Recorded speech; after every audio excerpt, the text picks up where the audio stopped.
এই উপহারটি তোমার জন্য। This gift is for you. আমি তোমার জন্য একটি বই কিনেছি। I bought a book for you.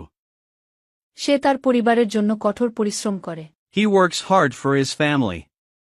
আমি তোমার জন্য অপেক্ষা করছিলাম। I was waiting for you. আমরা 2 ঘন্টার জন্য বিশ্রাম নিয়েছিলাম। We took a rest for 2 hours. এই কলমটি লেখার জন্য খুব ভালো। This pen is very good for writing. আমি আমার বন্ধুর জন্য একটি চিঠি লিখেছি। I wrote a letter for my friend. তুমি আমার জন্য কি করতে পারবে? What can you do for me? আমি ইংরেজি শেখার জন্য একটি কোর্স করছি। I am taking a course for learning English.